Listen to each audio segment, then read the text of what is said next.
છો ટીવી9 હું છું જગદીશ। સમાચારની શરૂઆત એક મહત્વપૂર્ણ સમાચાર જામનગરમાં। જામનગર શહેર અને જિલ્લામાં વરસાદી માહોલ જામ્યો છે। જામનગર નજીક ચંદ્રગઢ ગામમાં વરસાદનું આગમન થયું છે। ખંભાળિયા જામનગર હાઈવે પર વરસાદી માહોલ જોવા મળ્યો।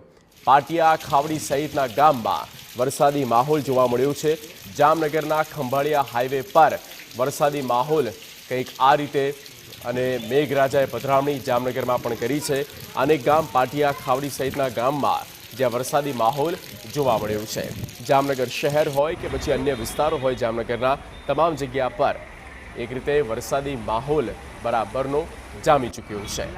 શરૂઆતથી જ વરસાદ તેની શરૂઆતી બેટિંગમાં કંઈક આ રીતે અને હાલ મધ્યમ વરસાદ દેખાઈ રહ્યો છે।